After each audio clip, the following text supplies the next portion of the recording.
And welcome back to another exciting episode of Two Teacherpreneurs Tell All, Two Wacky Teacherpreneurs Tell All. I'm sitting here with my pal Amanda, and we are going to talk all things teachers pay teachers sales. There was recently a hotly debated back to school sale that a lot of people didn't do very good on, and they're kind of upset about it. So we thought we would talk about teachers pay teachers sales, our experiences with them, what happened this year. Amanda has some really interesting things that happened with hers. So hopefully you learn something new, something to take away and think about for next time. All right. And welcome back to Two Teacherpreneurs who are very wacky. Tell all. I might have rearranged the words a little bit, but you get the point. We are two wacky teacher entrepreneurs, and we are excited to come at you today with a little interesting topic, which is the most recent Teachers Pay Teachers sale. Now, I am friends with a lot of teachers pay teachers sellers. So I do, and we do talk about, oh, well, what's going on with your store? What's going on with this store, especially during Teachers Pay Teachers sales day. Whenever you have a sale, like a site-wide sale, whether you're selling on Teachers Pay Teachers or Etsy or Amazon, wherever you're selling, when there's a big sale day, you talk about it. I can only imagine if you're selling on Amazon that you talk about Black Friday or Cyber Monday and how did it go for you? What are you doing? And so that's what we do as Teachers Pay Teachers sellers, as we all chat with each other. So this year, my friends instantly started chatting that they noticed that this year's back to school sale was not as good as last year's. Most of them had only made half of the money that they did last year, a third of the money they did last year. And then these little group conversations spread to the Facebook groups. And there's one major Facebook group that you get most of your information, the inside information. It's called Wallflowers TpT. And we call it Wallies for short. So if I ever say, oh, I heard about this in Wallies, I'm talking about wallflowers. And if you just type in TpT wallflowers, you should be able to get into the group. The only requirement is that you are a Teachers Pay Teachers seller. And of course, you can't spam the group with any of your products. Nobody cares. It's all about big things happening to Teachers Pay Teachers sellers. And most of the sellers in the group are very well established, and a lot of them are full-time Teachers Pay Teachers sellers. They're not part-timers. They don't have little tiny stores. If you go in there and it's your first week on TpT and you're wondering why your very first product isn't selling, it's probably a bad place to ask. This is for more seasoned sellers. So I'm just putting it out there to people that might be listening thinking, oh, I opened a TpT store 2 months ago. Well, build up your store a little bit, because it's not a place for noobs to answer questions. It's like legit business owners that do this full time. Their families rely on their income, and they're upset over things usually, or things are happening in the Teachers Pay Teachers community. So there were some posts after the sale that sort of mirrored what some of my Teachers Pay Teachers pals were talking about. And I do not, full disclosure, I'm a part-time seller. I do not rely on Teachers Pay Teachers for much of my income. Does it really help out with my bills? Yes. I have reached milestones on Teachers Pay Teachers? Yes, but I have been doing this for 8 or 9 years, and I would consider it to be like a part-time job income for me personally. I'm not matching my teacher salary. It's never really been my goal. I worked on my store for a couple summers, and there it is. So I noticed this year for me personally that I did my sales did go down just a little bit, but it's not a noticeable difference to make me freak out or wonder what I did wrong. Now, a lot of my buddies are secondary sellers. And apparently I heard through the grapevine that they crunched some numbers that secondary sellers got hit really hard. Now, Amanda, my co-host, is a secondary seller. So Amanda, do you want to talk about your sales? Like, you told me something very surprising before the show, and maybe what caused that. Yeah. So just like you, TpT is always the last thing on my mind, which sometimes I just wonder, like, if it was the first thing on my mind, if I would be replacing my income at this point with TpT dollars, right? Like sometimes I get a little self-flagellating, I guess, about like having it be my last priority when it is so awesome that you create something and then it makes you money for years and years and years to come. Like that's the amazing thing about Teachers Pay Teachers. I just love it. Um, but yeah, so I knew about this sale a few days before the sale, which is kind of annoying. I always wish I knew more further in advance, but they always kind of change the date, or usually it's similar dates. But anyways, so I looked and I was like, okay, I'm definitely going to send a sales email, a couple, maybe even 4 or 5 sales emails to my list promoting this so that I can make more money than last year.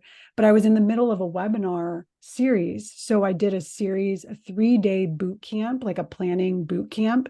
And it was just webinar, like 3 webinars, 1 hour each day to promote my program, which lives on Kajabi. So this has nothing to do with Teachers Pay Teachers. And the last day to sign up to get my year-long curriculum, my courses, my help, all of that was August 2nd. So it was the last day of the back to school sale for Teachers Pay Teachers. And so I was just so busy. And of course, Teachers Pay Teachers takes a back seat.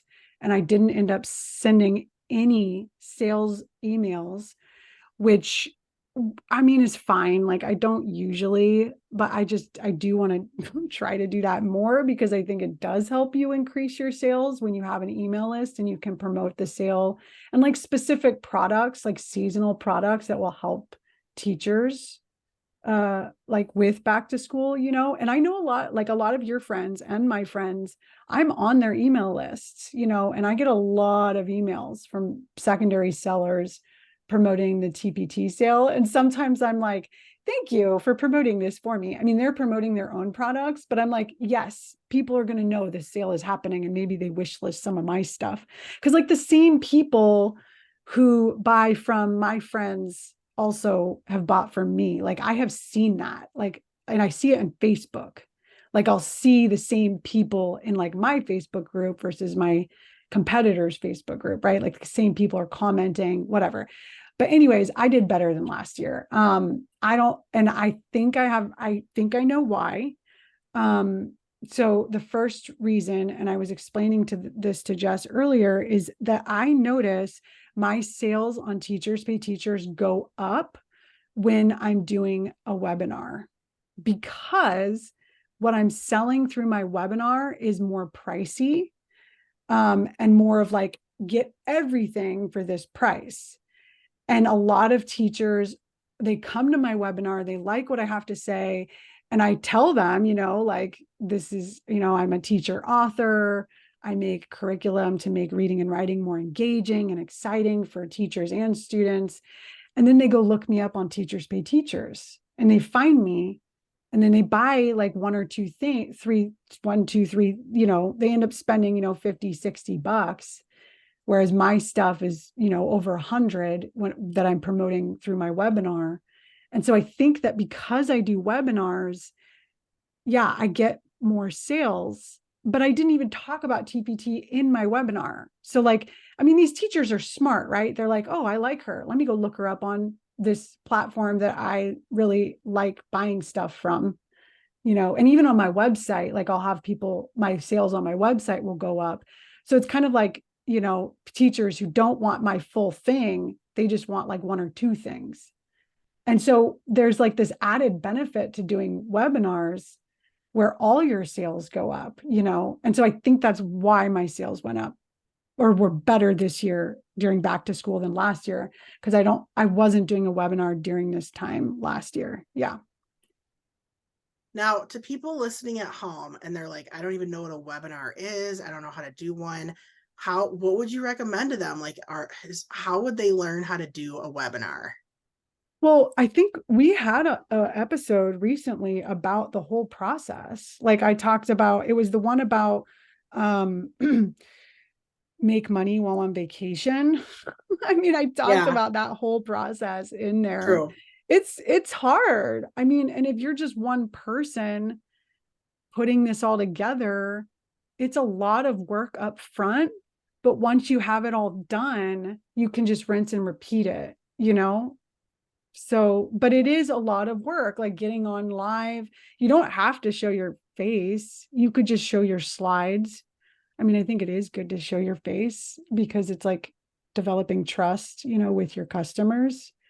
Um, but yeah, I'm not going to say it's easy. But I've done hundreds of webinars. I mean, I even count like when we did Periscope, and like even Instagram stories or going on live on Instagram, you could even count those as webinars, Yeah. like you really could, like if you really wanted to do it simple, like you could host, it's like an event, like an online event, and you just host it, promote it, like for a couple of weeks before the event, do the event, provide lots of value, sell. You need to sell during it, which I know a lot of people are uncomfortable with, but you have to feel really confident in like, this is going to help you. I mean, that's how you make money, when you really feel strongly that this is like really valuable for teachers, your product, and it can really help them. And so, like, if you're fully convinced of that, people are going to feel that when they come to your webinar, Um, yeah. And then it's really important to track all the data, like your conversion rates and things. And like I have a big spreadsheet that I keep track of everything on. Um, yeah. So but you promote your webinar in three ways. You do Facebook ads, you have Sometimes. pop-ups on your website, and then you also email your list. Yes. Okay. Just giving people an idea out there, because you might be listening to this like, yeah, my teachers pay teachers sale kind of sucked too. I didn't really do such a good job. I mean, maybe you're thinking like, well, I tried everything I normally do and sales are just down. Or maybe you're kind of freaking out. Like, I don't want to waste my time on these sales, or I got used to making a certain amount of money and I want to make it again. I mean, here's an idea for you. Well, Here's an idea. Start doing online events. And I always think of the webinars as like online parties, like teach people one thing that will help them, or three hot tips that will help them with the school year, show them how your products will aid in that as well. And there you go. I mean, it's almost like making a YouTube video. You're putting it out there for free, but it's like at a certain time in a certain place, right? yeah, yeah. Well, and then you put a link to like your products that you're trying to sell. But like, I wouldn't recommend doing a webinar if you're selling, like, it's usually for like higher ticket stuff, Oh like yeah. I wouldn't do a webinar for like a $25 product. Like, I would do a webinar for like your bundles, like to promote your bundle. Because that's a lot of work to just like sell something for like 10 or 15 or $25. Yeah. I would do like Facebook ads to sell those little So things. maybe it would be better. You're saying like a webinar would be good if you had like over $100 product to sell, Yeah, right? Like you can make over $100. Like you get a couple dozen people in your webinar and three or four people buy it. It just made it worth your time. that's a really good But conversion rate. Like, yeah, because you gotta basically you gotta divide the number of people who attend. I think by the number of people who buy, and then you can get your conversion rate. And webinars, I think the average conversion rate on a webinar is like 3% or something. That's, like well, average. isn't the average conversion rate for anything online 3%? That's Yeah, what I I've feel always. like, yeah. Yeah. But like with teachers though, it's always higher. Like I mean, with my webinars, I've had a 15% conversion rate before. So like that's why I keep doing webinars, because it's like, wow, this really works. And my problem, and maybe we can do another episode about this, is reach, like um I'm not one of those people that has like a huge, I don't have 40K followers on Instagram, like, and even if you have that many followers, it doesn't necessarily mean all of those people are going to sign up for your thing, right? Like, but like, I just, wouldn't it be awesome to get 40,000 people to sign up for my webinar, and then, however many average attendees, and then like how much money would I make if that many people Well, signed up? here's a Here's a burning question I've had though for you is like, if you're willing to spend extra money on advertising, couldn't you get those people? This was actually a tip at one of the Teachers Pay Teachers conferences I went to. Is this guy, his name is Kessler Science, that's his store. And he's always doing the TpT conferences. He was basically like, you can make unlimited amount of money, but you need to have an investment to make. Like he's basically saying, like, listen, invest $1,000 in ads. You're going to make more than $1,000 back. And then take that money and invest it in ads. You're going to make more than that amount of money. So basically, you can make an unlimited amount of money if you kept investing all of your profits into the ads. What do you think about that? Yeah, I mean, that is the answer. So It he was is. right. I heard this like It's 7, 8 years ago. I've never done it. Just like another piece of advice I've never used. Yeah, well, and I mean, Facebook ads are very intimidating, and it's yeah, it's kind of like a science, and like you really do need support if you're brand new to Facebook ads. Yeah, and spending that much money on Facebook ads, it's scary, because what if you don't make it all back, and like being able to track all the data and like the pixel stuff, it's just very intimidating. Um, and so, I mean, have I done Facebook ads? Yeah, but I've definitely only, done it cheaply. Yeah, like for example, like I usually only spend like $25 a day, but they say like that's the maximum that I want to spend a day. And what that basically means is you're telling Facebook how many people you're willing to pay for to show your ad. So if I up that to like 100 a day, you know, my ad's going to be Well, shown to a lot more people. here's my question is what is the hesitation in you doing that? It's scary, like it's well, and like I think, like keeping track of all your business expenses, that is not the best. I'm not the best at that. And just like money, yeah, like money mindset, like I feel like I have kind of a deficit, like a money deficit mindset a lot of the times, and maybe that's holding me back. Remember Chill and Prosper, that book? Yeah. Um, that author, yeah, she kind of red flag, like, and also when I did coaching for a while, yeah, that this, I like your, how the way that you think about money, like, is it plentiful? Is it always available? Or is it something that you have to kind of hoard and like constantly like be freaking out about? And I kind of fall into that realm a lot. Like, oh my gosh, I'm broke, what do I do? I'm so broke. I got to stop spending money, and like, like I'm in the red and freaking out and stressing out about that. So, yeah, I don't know. There's so many elements to being an entrepreneur, and like self-development, and like you're developing more of a like prosperous, plentiful kind of money mindset. Have you ever heard of this? I've downloaded this weird app and it's basically summarizes really important books for you in like 15 minutes or less. It's so great. And now I can't find the name of it because I got mad and deleted it yesterday. But one of the books I read this book really quickly and it was all about how if you just improve something that you're doing by 1% each time you do it, by the end of the year, you will have seen 37 times growth in that area. So like if you just like, so what I was wondering with the Facebook ads is you've been doing $25 ads, right?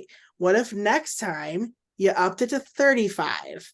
I mean, just to see, I know that's more than 1%, but like just to see, like, is it that little bit extra that would like push you to like the next level? And then like you took the money you made from that and you push yourself up to maybe $40 ads per day, just to kind of like, could you baby step it to the point where like what they're saying with the 1% growth when you're trying a new goal is like, if you just go really baby step or even $1 each time, like you just add another dollar on, eventually after a year or two, it's going to be like you don't even blink thinking about doing something really big and scary anymore. Does that make sense? Yeah, yeah, Wow. no, I love that. And like this year, I'm going back to teaching after being out for a year and trying to do my business full time while also homeschooling my daughter, which I do not recommend. Don't do that. Just don't. Have someone else You know. have someone else take care of your kid. But yeah, like I am definitely wanting to really do, like 4 or 5 webinars throughout the year, like during teacher breaks, that are related to like what's going on during that time, and also put more evergreen webinars into the world. And yes, Facebook ads. I mean, that is a key component of all of this. And using the income that I receive to like reinvest. Yeah, that's super smart. But like back to like when Teachers Pay Teachers has a sale, because there is going to be like another back to school sale, right? Like, do you know when that is? I don't think we're really allowed to talk about that yet, but there's Oh, usually a boost day, and I don't know when the boost is going to be, but some years I mean, there's a new company running Teachers Pay Teachers. IXL has bought the company, and in years past, it used to just be a back to school sale, 2 days in August, that was it. And then people started complaining, well, it's too early. A lot of people don't go back till after Labor Day. So then they do a boost sale, and boost sales are only for one day. And it's supposed to be, sometime in August, but we don't know. They haven't released it yet.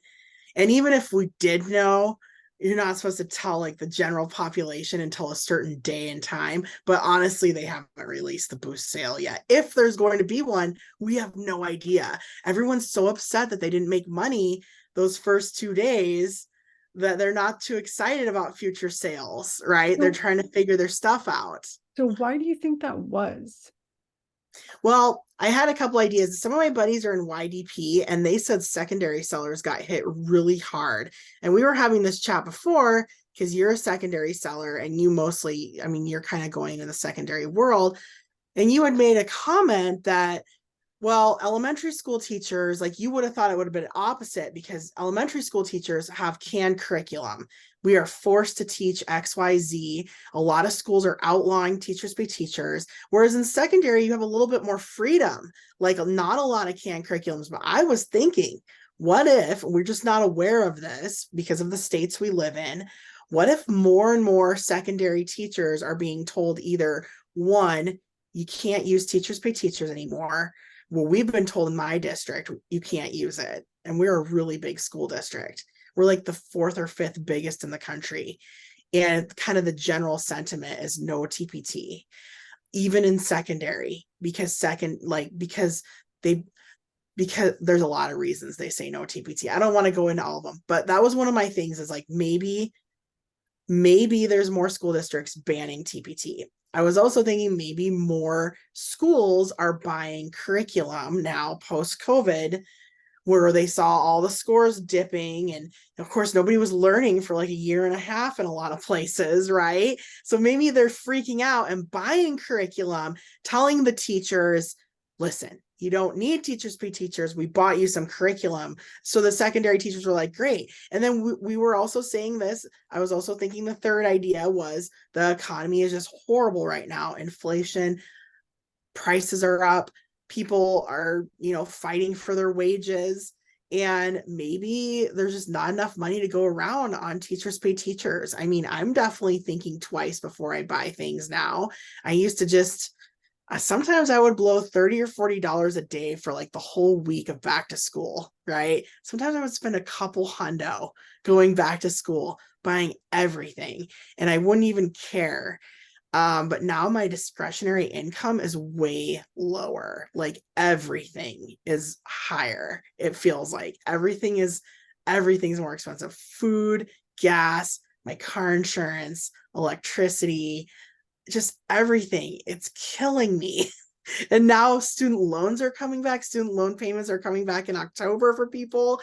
I mean, maybe people are kind of putting the brakes on what they want to spend their money on. But anyway, what do you agree with any of that? I do. I am in a district where the middle schools have adopted a new English curriculum that they are being required to teach.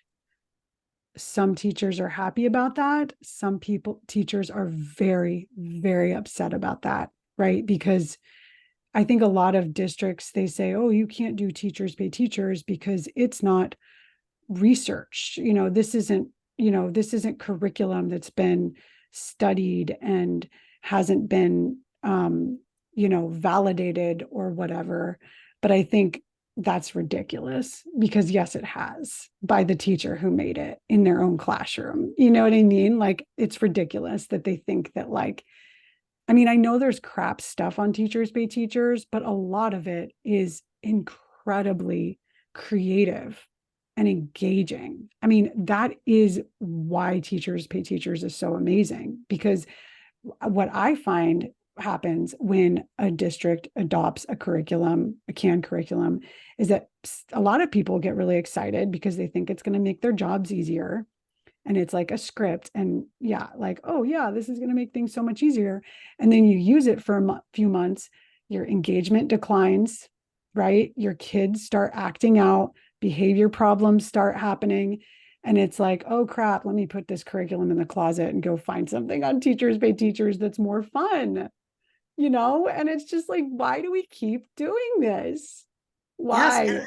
and this is like I've actually never heard anyone make that connection between student behavior and engagement. Like we we're buying these horrible, boring curriculums, and we're expecting kids to just fall in love with them because the research says XYZ, and the publishers paid off the district administrators to, like, I mean, this is going to definitely make everybody read. Well, yeah, when you're in a vacuum, yeah, when you're like, I don't know how they test these programs, but like when you're in a single vacuum of not being in a public classroom, a public teacher's classroom, yeah, maybe you can learn to read. You're just like sitting in a little office space taking tests or something, and everything's quiet and nobody has any disorders or problems in the world. Sure, maybe it really helps people learn how to read,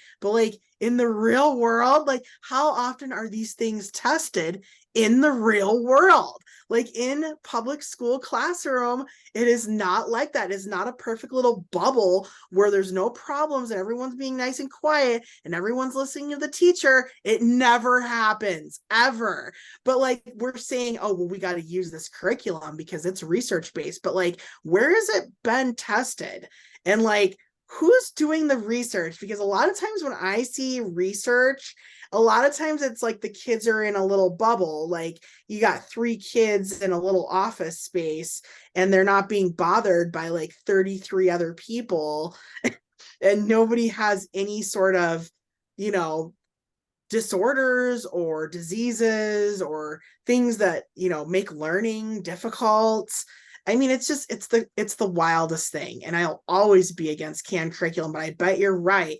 Like that a lot of people, like a lot of districts see it as that, as not research based. And but it really is. Like if it worked in your public school classroom, it's research based. It's good. It's golden. I know. Yeah. And I just think, yeah, Teachers Pay Teachers sellers need more,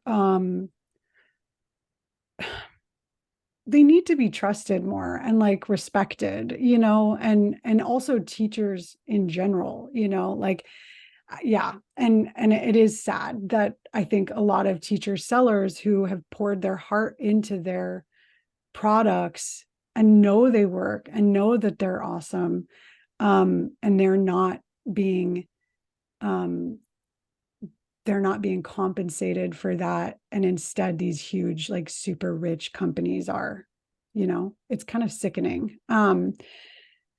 Yeah, so hang in there, Teachers Pay Teachers sellers. Like, what are some kind of, I think, emailing your list, I think is important, but not just saying, hey, there's a sale, like actually maybe putting your bundles in that email and saying like, look, you save, like I've seen emails where it's like the regular price is crossed out and the sale price is on there. And then you can kind of see like really high quality previews. Maybe you make a video of like the product and you email that like during the sale. And even you could throw your own sales, on Teachers Pay Teachers. Facebook ads we talked about, like promoting certain products during certain times of the year. I'm just trying to help teachers make up the income that they lost, during this sale time.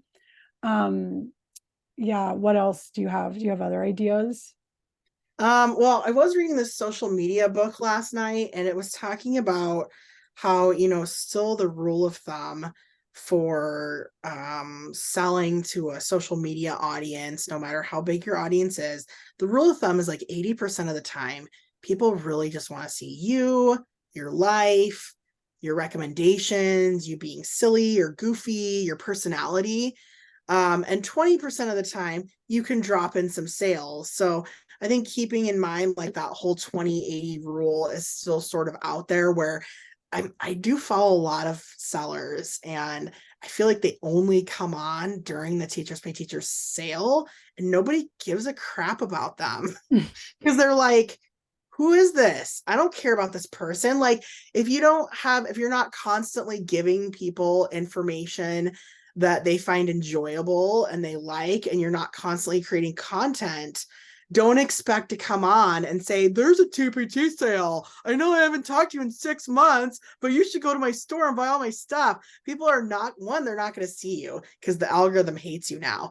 And two, they're they're going to be like, who's this fool? I don't even know who this is. Why would I buy anything from them? So like, be aware that, like, I know some people freak out about being on social media, and it's something I have to remind myself of, because I used to be active like every day and I had no problem selling things, and then I just got kind of disinterested. There's a lot of reasons like I stopped doing things every day on there, but it is important to like just show your lunch, show your meal, or show your outfit, show something you bought at the store, show what you're reading today, show what you think about the world, show what it looks like outside your window. I mean, show people mundane little details of your life, connect with them, put out polls, put out, things. And then for the next sale, it won't be so dry, maybe, if you're like connecting with them as a human being 80% of the time. And then like maybe like you pick 5 days a week. 4 of the days you're showing goofy, weird, fun stuff. And one of those days you're like, hey, check this out. I made this. They're going to be a lot more willing to buy from you and go to your store and do your sales if you're showing them like, if 80% of the time they see you just being a real human being that they can connect to and that they like and that they think is funny and zany and weird, they're going to buy from you. They're going to go to your sale. And that's something I had to kind of remind myself of. Because I mean, I do show a lot on social media, but I have died down quite a bit. I've just been like, nobody wants to hear about what I'm eating today. That's garbage. That's dumb. I don't want to talk about, but I mean, there are a lot of like, remember the last episode we did about report? We did this little, I got it from the Townie teacher. She does a little report at the end of the week. People do care about these little things going on in your life. Like, now I'm thinking, you were talking about strawberries. I'm thinking, how does somebody make strawberry syrup homemade? Like, I had no idea that was even a thing, but It's like, easy. that's why we're in social media, is to connect with each other and have these friendly conversations and learn about each other's lives and recommendations and things we never thought of. And I told you about those ice cream kind bars, and you were like, oh yeah, I've been looking for a more healthy ice cream treat. I mean, these are the things we should be sharing on social every single day. And then that one day a week, or whenever the sale is, you're like, guess what? I also make stuff and I got stuff on sale. And maybe that would help. Like, I was thinking from a social media point of view, and I've heard this is a good strategy for TikTok, Instagram, and shorts on YouTube. And shorts is the number one way that people are growing their businesses right now, is basically putting TikToks and Instagram reels on YouTube. And they're popping up before videos now. You see shorts. And so, just putting up some silly, zany shorts. It's all about kind of building this friendship with your audience. Yeah, well, I have one other thing to add too. I've read, or maybe I heard this from you, that like social media, like if you're on a social media platform and you're asking someone to go somewhere else, that's usually not a good idea. Like you want to keep everything there, because people are on that platform for a reason. And so, like, if you're going to do like an Instagram post, look at it like it's a blog post. Like, like actually publish an entire blog post on that one social media post, and like the value should be in the post, not somewhere where they have to go get something. Yeah. And like, I think that's Oh what you're yeah. talking about. Like, it doesn't even have to be like what your lunch is. You could just be providing some sort of value, some sort of interesting, like, these are 3 ways that I make sure to eat healthier, at school, or, just, I don't know, like, yeah, like random things that don't have to do with your products, but they could have to do with your products, like, hey, here's this mini lesson. Let me tell you about it. You could even teach it tomorrow if you wanted, like, and that's one of my products. And just, yeah, like not being scared to kind of give things away for free. And I think that's the same rule with email. You really want to provide value for free in your emails so that people are like looking forward to clicking, like you want people to look forward to seeing you on social media or in their inbox. Um, so yeah, Yeah, I anything love else? that. And I think that, just like this episode is for people that I noticed on social media, like in the Wally's Facebook group and other Facebook groups that were really upset about the sale. Like, oh man, I'm not gonna make any money this year. The economy's down. What am I gonna do? I'm used to making XYZ amount of money on Teachers Pay Teachers, and maybe I'm not going to this year. I need to completely revamp my business. I mean, maybe it's just there's some easier things you could think of, like investing in Facebook ads, making a mega bundle and selling it through webinars, or really looking at your social media presence. Like, what's your favorite app to be present on? I don't expect any one person to be present on all the apps. I really only do Instagram. But like, I wouldn't expect someone to be doing all of the social media apps, but the one that is your favorite, that you've built a following on, no matter how big or small that is, like what could you do every day to just be a little bit more like adding value to the conversation? Is not always like you could be talking about blog posts and your knowledge, but you could also just be doing little things.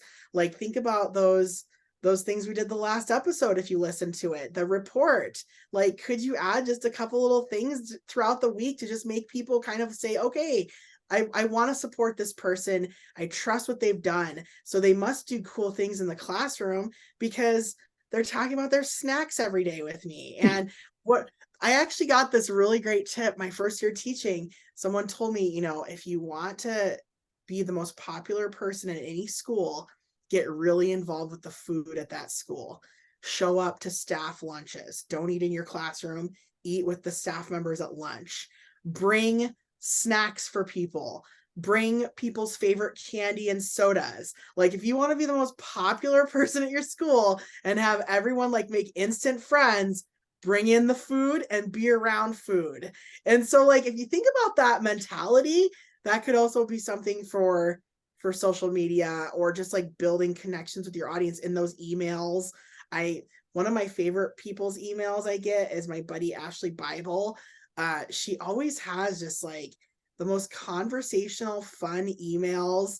And she'll just mention anything in there, and I love it. It feels like I'm opening one of my best friends emails, like, oh, Ashley's writing me again. I mean, that's just some ideas for you.